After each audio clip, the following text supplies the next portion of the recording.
Hello, everybody, and welcome back to TarHeelIllustrated.com. Or, of course, if you are watching on our fast-growing YouTube channel, that is Tar Heel Illustrated. I'm THI staff writer Jacob Turner, and joining me, as he always does, our very own publisher, Andrew Jones. And, AJ, we're here for the final preview pod of the season, obviously, with Carolina set to play South Carolina in the Duke's Mayo Bowl on Thursday, 11:30 a.m. kick, which is a little bit different than anything I've ever said this year, on December 30th at Bank of America Stadium. That game will be televised on ESPN. Fingers crossed the game still goes through. As of right now, it is. But with all the cancellations across sports, in particular with these bowl games, who knows if Carolina and South Carolina are going to end up facing off on Thursday at game time. But as of right now, we're good to go. So hopefully this podcast will see the light of day, and we won't have to scratch this one because the game got canceled 2 days before. So we'll see what happens. But with everything we're going doing on this. We're doing this 3 days before kickoff, so we can get this thing out there into the bloodstream tonight. Mm-hmm. So let's hope it happens, because I've got all my plans. We're in basketball too. Yeah, I don't want to have to eat my Boston College trip. So let's have these things happen so it doesn't cost me money. And people need the games. This craziness still going on. People need these games. It's a shame to see these other bowl games not happen, because the kids need to play them. The fans need the game. Sports writers need them. We all need them. We need the diversions. 100%. It is unfortunate with everything that's, not only, like I said, not only in football, but just in sports across the world, really just getting canceled and delayed and everything because of COVID. So hopefully the Tar Heels will end up playing against South Carolina. But Omicron. Yeah, Omicron and whatnot. So Omicron, whatever. I've heard it pronounced 1,000 different ways. And what's funny is there's some people that shame others for pronouncing it the wrong way. Do you surprise that? Let's call it the Big O. Yeah. There was Oscar Robertson. Now there's this Big O. I kind of like that. Of Big O. I'll have to start using that, but hopefully there's only one Big O. The old timers will shame me on that one. I'll be shamed. Big Oscar Robertson. Ask your dad who Oscar Robertson was. I will. I definitely will. I'll have to ask him and see what he knows about him. But yeah, hopefully the Tar Heels will end up playing on Thursday. But yeah, before we dive into this preview, though, I want to shout out Rogue Apothecary, sponsoring this podcast, sponsored a lot of our podcasts over the last month or so in particular, specialize in top shelf family grown hemp products. So, Delta 8, CBD, Delta 10, whatever you're into. If you're looking for tinctures, oils, gummies, whatever it may be, you can actually save too by using the promo code TARHEELS10 if you want to go check them out. Really good, high quality products. Find the link in the description below. And like I said, use that promo code TARHEELS10 to save. But AJ, let's go ahead and dive into this matchup. South Carolina sitting at 6-6, 3-5 in the SEC after their finish. In Carolina, same record, 6-6 overall, 3-5 in the ACC. So really two very similar teams. Obviously, Frank Beamer in charge of South Carolina done a nice job with that group, kind of getting them back to, after a really bad year last year, kind of getting them back to a bowl and somewhat relevancy. They've had some good wins in the SEC as well over some decent teams too. So South Carolina is sitting at a mediocre, kind of same place Carolina is with how the season went down. So it's going to be an interesting matchup, but always fun. Carolina, South Carolina. It's always a fun game, especially in Charlotte. We saw that a couple years ago in Sam Howell's debut. Now you got a bowl game. So I think it's going to be a fun one to watch and cover nonetheless. And I know Carolina sold their, if I remember correctly, I think Carolina's ticket allotment they were given has been all bought. So I think it's hopefully going to be a good crowd. It wasn't very big though. I figured it sold out pretty quickly. So big, it wasn't very big. Allotments are a lot smaller right now everywhere because of the COVID situation. Because of COVID, yeah. Hopefully we'll see a good crowd. I know the game a few years ago was okay, but it was 250 degrees out there too. They played twice, and they played the opener there in 15 and then here in 19, and both crowds were disappointing. I mean, hopefully this time of year, even though I don't know what the weather's supposed to look like on Thursday, it's been nice recently. Hopefully it's decent weather, because I know those September games can be brutal, man, with that heat, especially in Charlotte. So we'll see what happens, but hopefully a good crowd because, like I said, it's a little bit of a rivalry game when you look at these two teams and some of their history. So, AJ, as we kind of always do in this one, can you tell us a little bit about, I guess we don't always do this, can you tell us a little bit about kind of what Carolina's week's looking like leading up to it? I know they're obviously in Charlotte already. Do you know any idea kind of what their week looks like going into the bowl game before we dive into the matchup? Yeah, the players arrived. They went home on the 23rd. They arrived in Charlotte on the night of the 25th on Christmas night and started rolling on Sunday. And they're doing lots of other activity that you do at bowl games. And they're in the midst of what you would call sort of short week prep, because it's a Thursday game. So Monday was a Monday practice, like the week of the Pitt game. So they haven't done that great in Thursdays under Mac Brown. I think it's more coincidence than anything else. I don't think it has anything to do with the staff can't get them ready in limited amount of time. They were already doing some South Carolina stuff anyway before they departed for Christmas. So they're doing the bowl game thing. It's a matter of being focused. It's a matter of them respecting South Carolina, which they should. They're a 6-6, 3-5 team, just like the Gamecocks are. But the Gamecocks were that team in the SEC. Mm-hmm. And they did rout Florida. They kind of were the final straw for Dan Mullen. They kind of put the nail in his coffin when they routed him in early November. They beat Auburn the week before. Auburn gave Alabama everything it could possibly handle. Really had Alabama beat for about 56 minutes basically in that game. So the Gamecocks had some pretty solid moments. And I think the programs, while they look the same on paper right now, these teams, South Carolina, there's a lot of excitement. Shane Beamer's first year, they got to a bowl. They earned their way to a bowl. They didn't get there by beating an FCS team in November. I'm not mocking Carolina because the Wofford win got the bowl eligible. I'm just kind of more making a point about the Gamecocks. And I think there's a lot of optimism about the program. They got Spencer Rattler coming in, the transfer from Oklahoma. He's going to be their quarterback. They got major quarterback question marks right now. But in a week from now, when this season's over and they begin looking ahead to 2022, I think they'll feel really good about their quarterback situation with Rattler. So at least optimistic anyway. Carolina had a season in which was a big disappointment. Preseason number 10 or top 10, and they're 6-6, 3-5 in a terrible ACC. Although I think the Tar Heels played a lot better after the open date, which was the week before the Notre Dame game. They've been a better team since then, really a lot better team. The club that's played since then would have done better in Blacksburg, would have done better in Atlanta, would have done better at home against Florida State. Maybe that club playing earlier in the year would have changed everything how we perceive this season, but that's not the way it works. They still lost those games, and even after the open date, they still lost to Notre Dame. They still lost to Pitt. They had the meltdown at the end of the NC State game, which was one of the most incredible things I've seen in person. Yeah, same for me. Probably the ugliest last couple of minutes of a game I've ever seen from North Carolina. And that's saying a lot because there's some competition there to take that spot on the mantle. So I think right now, Carolina probably has had some good based on what I've gathered, not just from our interviews, but just kind of snooping around a little bit. There's a lot of positivity in the program. There's a lot of emphasis on winning this game. They need to go 7-6 for a lot of reasons.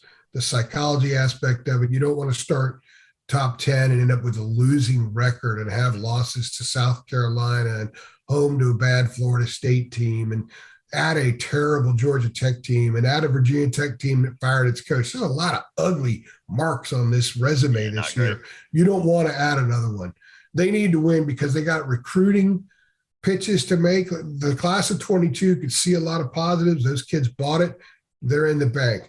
The class of 23 is a different animal. Those kids are getting a lot of the same pitches. Excuse me, I got something in my eye. Those classes that class is hearing a lot of the same pitch, but they've seen something different in the field. They need to see an uptick. And it's a much easier sell at 7-6, saying we beat number 10 Wake Forest. We were right there with the ACC champs Pitt on the road. We kicked ourselves in the rear for NC State, and we beat an SEC neighborhood rival to end the season. Mac is great at crafting that message, and winning this game will really help him craft a pretty buyable, sellable message, if you will, than it would if they lose this game. This is a very important game for North Carolina, and the program has taken it that way. So to directly answer your question, they're having fun in bowl week, but this is a business trip. These guys have gone to Charlotte to pick up a win that the program believes deep within that it must win this game. Yeah, most definitely. Let's dive into South Carolina like we always kind of do on these preview pods. We'll start with the offense. So 11 players have opted out for South Carolina. It's what I was able to find and gather, and it's 11. If there's one more, one less, excuse me for that. But 11 players opted out for South Carolina. A couple of quarterbacks in there. So looking at their offense, who's expected to start as of right now for the Gamecocks is Zeb Nolan at quarterback. Like I said, they got 3 QBs out alone, 608 yards passing this year, 6 touchdowns, 1 interception. So he has played. I know South Carolina has played a few different quarterbacks this year and whatnot. So Zeb Nolan has seen the field.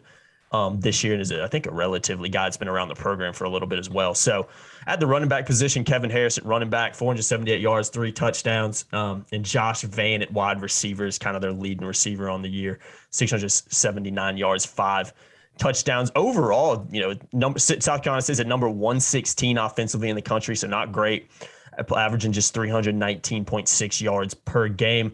You factor in you're starting a quarterback that's obviously not their first choice, probably wasn't their second choice either.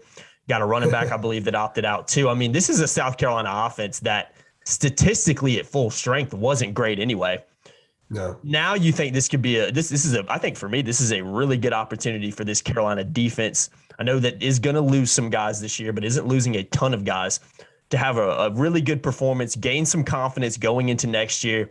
Goes the same way for a guy like Jay Bateman if he can put another good product on the field, because we have seen a improved defense over the last couple of games. Yes. I know it hasn't been great, but they have been better than what they were, at the midpoint or the beginning of the season in particular, when they were just getting ran through in some games. So you've seen some slight improvements. You're looking at this South Carolina offense, like I said, that wasn't really great anyway, that's not going to be at full strength. I think this is a really good opportunity for Carolina defensively to gain some confidence going into next year. But based on this game, AJ, what does Carolina have to do on the defensive side of the ball to have a chance to beat the Gamecocks in Charlotte? Well, and pardon me, I still have something in my eye here. No worries, man. Adversity. They can't I love to use this term a lot, and I think it applies more in basketball than football, because basketball is a sport that lends itself to guys playing out of character more, or teams playing out of character. Mm-hmm. You see the bad team upset the great team every once in a while in basketball. You don't really see that very often in football. And it happens when guys are out of character. A 22% three-point shooter goes 5 for 7, that kind of thing. I think in this sense, I'm going to use that term here. Carolina can't let South Carolina be out of character offensively. They can't let Zeb Nolan hit on some big pass plays. Yeah, look like a Heisman candidate. They can't let them go over the top of the defense and there's a breakdown like we saw in the last 2 minutes at NC State, with Emeka Emezie, and there's a 66-yard touchdown pass. You can't see that. You can't let that stuff happen. You have to be really good in your base defense against South Carolina, because there's nothing the Gamecocks bring to the table offensively in which you have to over-prepare for. You have to over-scheme for. Just play basic, straight-up defense, base defense. Handle your roles at the line of scrimmage. If you're the tackle, if you're the end, if you're the hybrid outside linebacker, if you're Jeremiah Gemmel, if you're Tony Grimes, just handle your responsibility.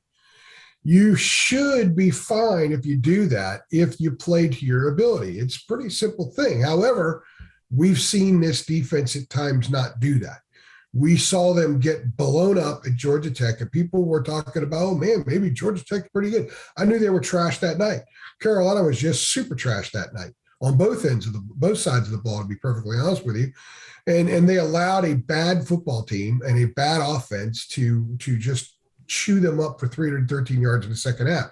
They've done that a lot. But I'm going to say this about Jay Bateman's defense. If you go back to halftime of the Pittsburgh game, the defense has been really good since then, sans the last 2 minutes at NC State, when every problem in the entire program this year kind of resurfaced and lit themselves on fire and say, hey, world, here we are. Here is all that's wrong with Carolina football. All that showed up the last 2 minutes in Raleigh. Yeah, otherwise, the defense was really good the second half against Pitt. The defense was really good for 58 minutes against NC State, except that one drive the Wolfpack had right after they had the block punt. Remember, 7 of those points were because of a block punt. So, and Wofford was Wofford. So the defense did show that it was better late in the season than it did earlier in the season. So I think they just have to be in character. They have to just handle their responsibilities. South Carolina is number 105 rushing team, number 96 passing team, number 109 scoring team. And they've done it with a bunch of different quarterbacks. And the guy they have now wasn't their first choice. I think Luke Doty was their first choice, a kid that Carolina offered. And I saw it at camp a few years ago, a nice kid who went to South Carolina with a lot of potential, but he's been banged up and stuff. But there's no reason to give up 35 or 40 points against this team. And for North Carolina's offense, if it plays as it should score in the mid-30s. So this should be a game that North Carolina wins, especially with the opt-outs. And by the way, Nolan played at Iowa State, where he got a decent amount of experience. Also played at North Dakota State, I believe North Dakota State. He's thrown for almost 3,000 yards in his career, so it's not like he hasn't chucked it around. Yeah, he can play, yeah. So he's been out there. but they don't have a lot of weapons. As you said, they have the opt-outs. I don't really know how much the opt-outs have hurt them. I know one of their better running backs opted out. Starting running back, he's not playing. So this is a game North Carolina should win, and the defense shouldn't be trashed. If the defense gets blitzed, I think that's a really bad look, and it will have to be addressed accordingly. But going in, I think the defense has a chance to play well. Shouldn't be stressed too much by what the Gamecocks do.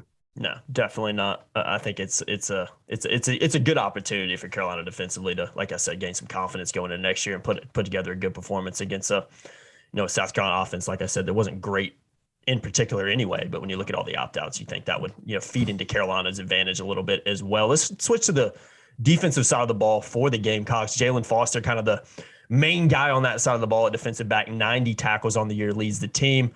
Brad Johnson at linebacker, second on the team with 70 tackles. This is a pretty good defense, though, sitting at number 43 overall in the country. When you look at who they've played in that SEC, which is a lot better conference than the ACC was this year, I'll put it that way, allowing just 357.7 yards per game. So this is a decent defense. This is a defense that can stop some teams. That has done it this year. It's not a great defense by any means, but this is definitely a team that on the defensive side of the ball has performed better overall than they have on offense when you just look at kind of their yards per game average and where they rank nationally in the country.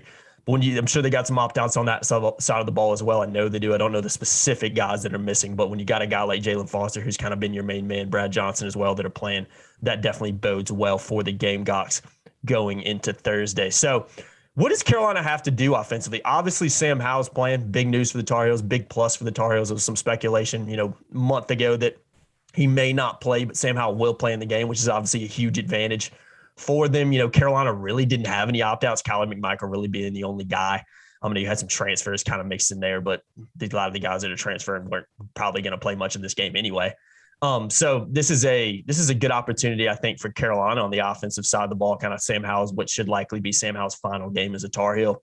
Yeah. Potentially go out with a bang, but this is a decent South Carolina defense. I don't think it's going to be a walk in the park for Carolina to put up points, but we've seen Carolina put up some points against some good defenses this year. So I know they are capable of doing it. So what does Carolina have to do offensively against the Gamecocks to, outscore them, for lack of a better word? Because that's basically what we've seen for pretty much every game this year, it feels like. Carolina's better when they can run the ball well, and South Carolina's run defense is number 98 in the country.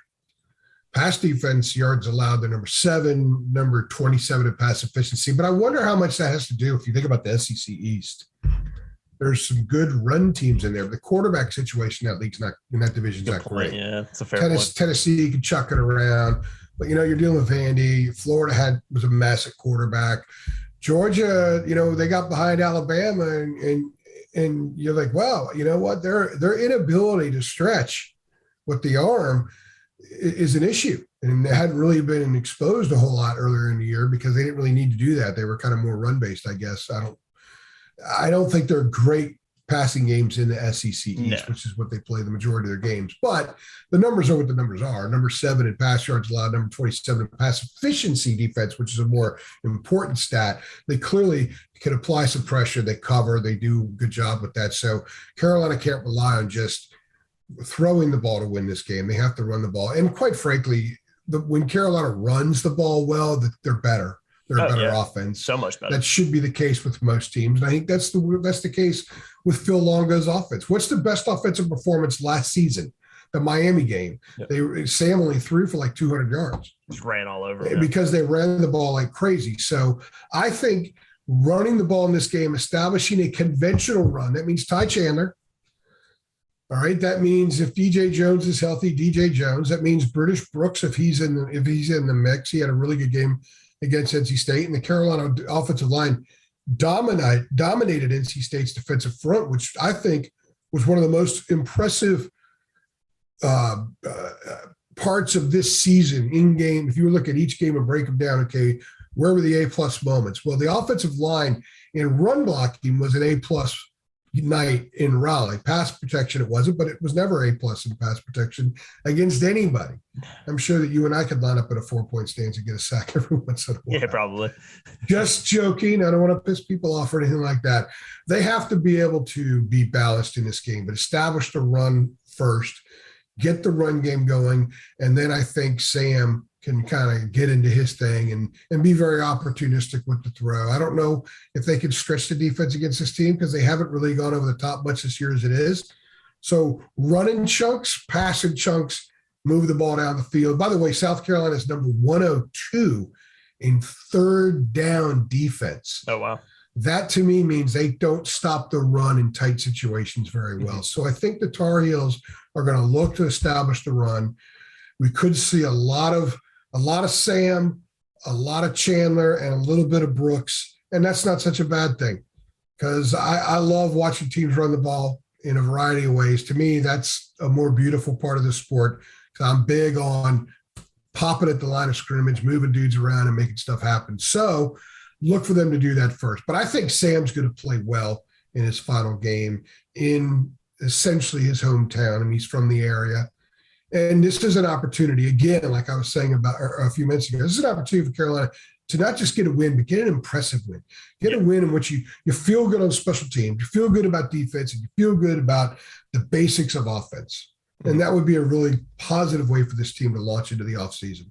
Definitely. Yeah. A win in this game, I think, is big going into the offseason for the program. Like you said, not only for the guys coming back, but for guys incoming, for recruiting as a whole.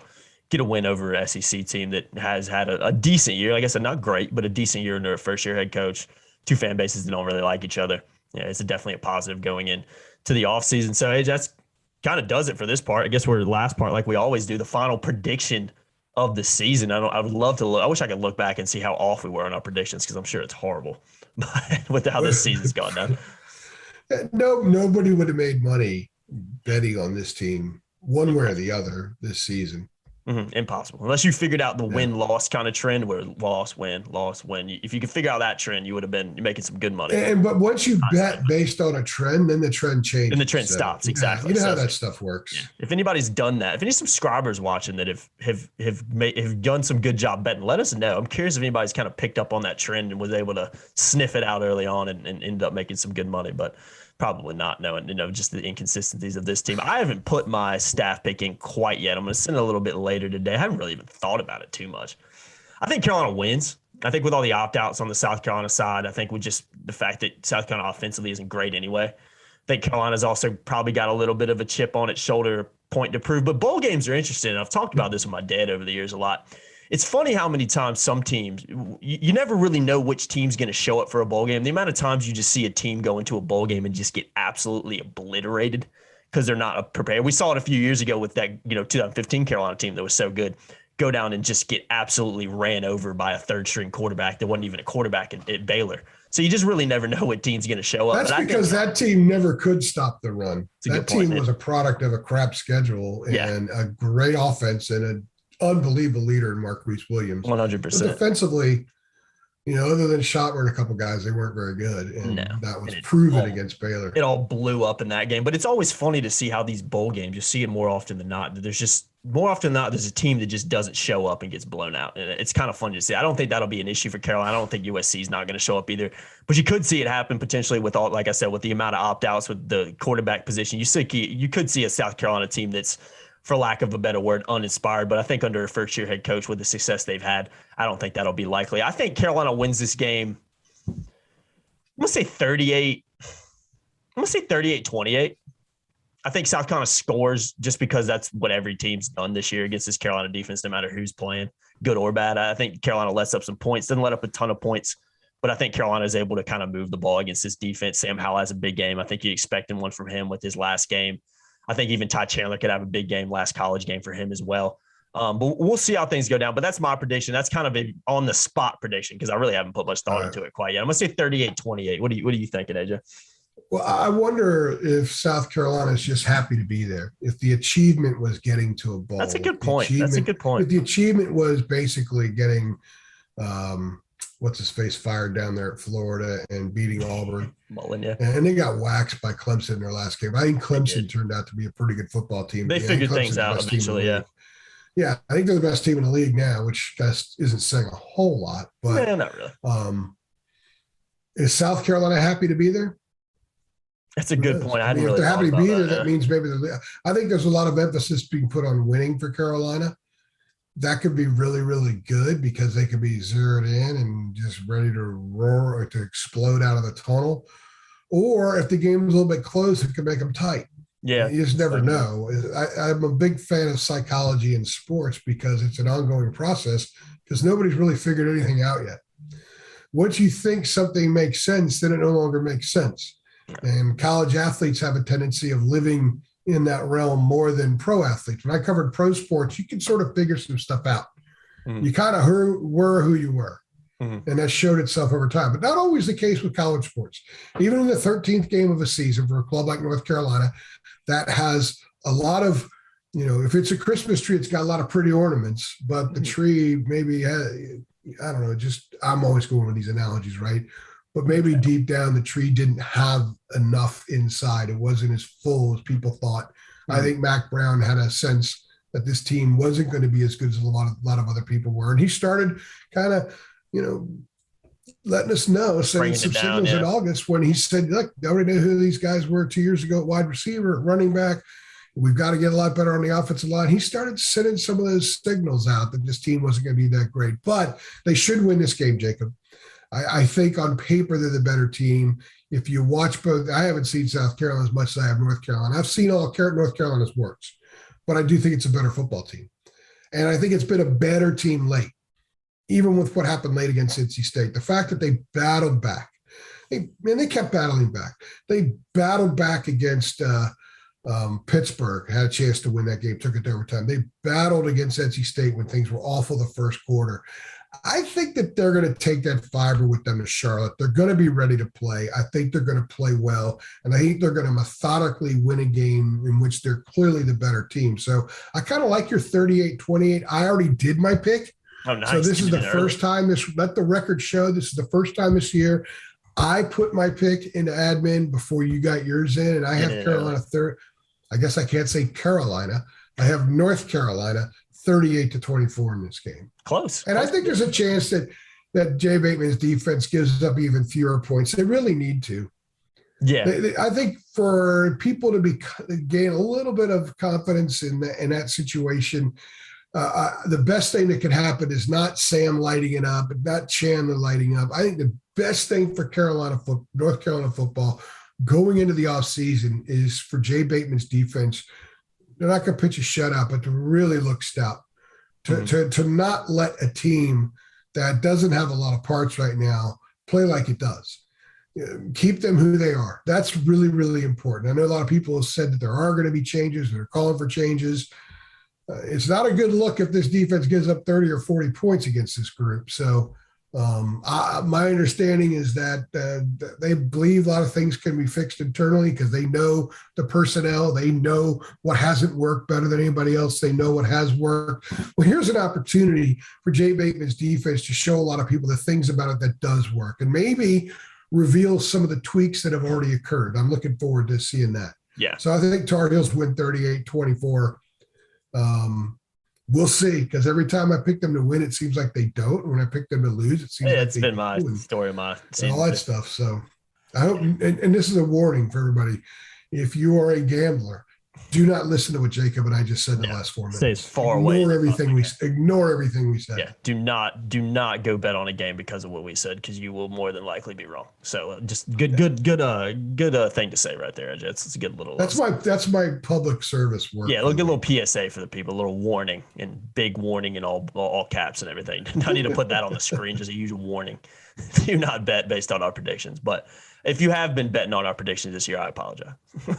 listening to Jacob and AJ bad, ignoring Jacob and AJ good. Yeah, just get as simple as you can put it right there. But yeah, that's going to do it really for the final episode of our preview pod. For everybody that's been following along since, I think we put the first episode out on like September 1st, I think, a couple days before the Virginia Tech game back in the day. So everybody that's been following over the last few months, really appreciate it. It's been a big gap between the state game and this one. But for everybody that's watched this year and followed along, we do appreciate it as well. Make sure if you're a THI subscriber too, which you can sign up to be for just $8.33 a month. Great time to do it. Basketball, football coming to an end here, but basketball's in full force right now, getting ready to dive into ACC play. Recruiting never ends. So if you want to get more scoops from David Dina, hear from AJ on the board, some of our other awesome staff as well. Sign up for TarIllustrated.com, just $8.33 a month. Link is in the description below for that. And also check out Rogue Apothecary like we blasted early on. You can find their website link below. And make sure you use that promo code TARHEELS10 to save if you do order online or choose to do that as well. So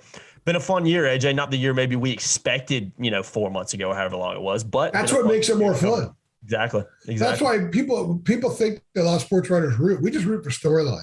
Yeah. This club gave us a lot of storylines. No shortage of that this year. I know you. Yeah, that's when I go to the stadium, I like being surprised. Yeah. A bit. Is it fun? It challenges me, and I love the challenge, and it's more fun, and it forces us to be more creative with our work. So I'm all for that. I don't like predictable. I don't like things following script. Yeah, no, yeah, 100%. Is it? Last question I'll ask you on the preview pod. Is it fun to cover a team like a football program like Clemson over the past few years? It just goes 12-1, 11-1 every year. Well, I've never covered them. You probably haven't, have you? I covered the Carolina Panthers for a few years, and they stunk. It was the early years of the Rivera, Cam Newton era, and I've covered ACC football, the whole conference when I was at Fox, but I've covered the Triangle and the Big Four for most of my career. Now just Carolina. So when was the last time that North Carolina, Duke, Wake Forest, NC State were like Clemson? Never. Hadn't happened. They've had some really good teams, and they've been more, I covered Wake in 2006 when they won the ACC, but I didn't do a lot of it because I was with the Wilmington Star News at the time. They're like, well, why are you driving to Winston-Salem again? Because they're really good, but not a lot of people are reading it. They're 4 hours away from Wilmington. Why do we need to cover them? So I covered them a lot in the Chris Paul era in basketball as well. There was a lot of interest in because it's ACC basketball. Oh yeah. But I did the Phillip Rivers teams at NC State and the Russell Wilson teams at NC State. They weren't going 12-0. No. The Phillip Rivers teams underachieved in the end. They got off to the 8-0 start, but other than that, they didn't live up to expectations. Just like North Carolina hasn't lived up to expectations either when Butch Davis had it percolating, and this year. So I don't know. I don't know what it's like to cover 12-1. I've never done that. Now I've done the 12-1 version of basketball a lot. Yeah, I was about to say, plenty of times that. Yeah. So it's fun to cover a team that wins meaningful games. Oh yeah, it's fun to go into a locker room when kids have just accomplished something significant. And I've told you before, you go from that locker room in 2016 after Chris Francis beat them with the heave at the three-pointer at the buzzer. That Carolina locker room, you could write a book about that locker room. And I've told you about it a lot, about the experience I had going in there. And then 1 year later, I go back in that same team's locker room and they won. They got redemption. That was probably one of the most fascinating and enjoyable things to cover because you actually saw human redemption. Yeah. And that was pretty neat. And I did cover that. I covered the Carolina Hurricanes when they won the Stanley Cup. That was really cool. That was that covered them when they were trying just to hit the 8 spot for a few years. And writing those stories were not as fun, to be honest with you. Covering them winning a Stanley Cup, I checked in. I know we're not, but we're just rambling on, but that's okay. Some people actually say they like when we do this. I had checked in my credentials for game 6, I think it was, the Stanley Cup Finals against Edmonton. And as I'm coming in, here comes Chuck Amato. Wearing red pants, but they're Hurricane red, not NC State red. Chuck Amato wearing red pants, and I'm like, Coach. He's like, I'm a hockey fan now. I'm a hockey fan. So that was pretty cool. Chuck Amato. I put him in a note when I did a notebook about that game. I put him in there. So I said, hey, I used to do a story asking some of the Hurricanes, especially the American players, what it's like to actually bring Wolfpack, Blue Devil, and Tar Heel fans together to root for one same thing. So they were able to do that. That was kind of fun. That was a lot of fun. Yeah, it is fun to cover winning teams. I haven't done it in football. Maybe one day. And you still got some. You're still in the career. You might get a good 11-1 team one time. Maybe. I told my friend David Hood, who runs the Tiger Net, who covers Clemson for years. I said, I hope one day you get to cover a Final Four. He's like, AJ, I hope one day you get to cover a CFP. Touche.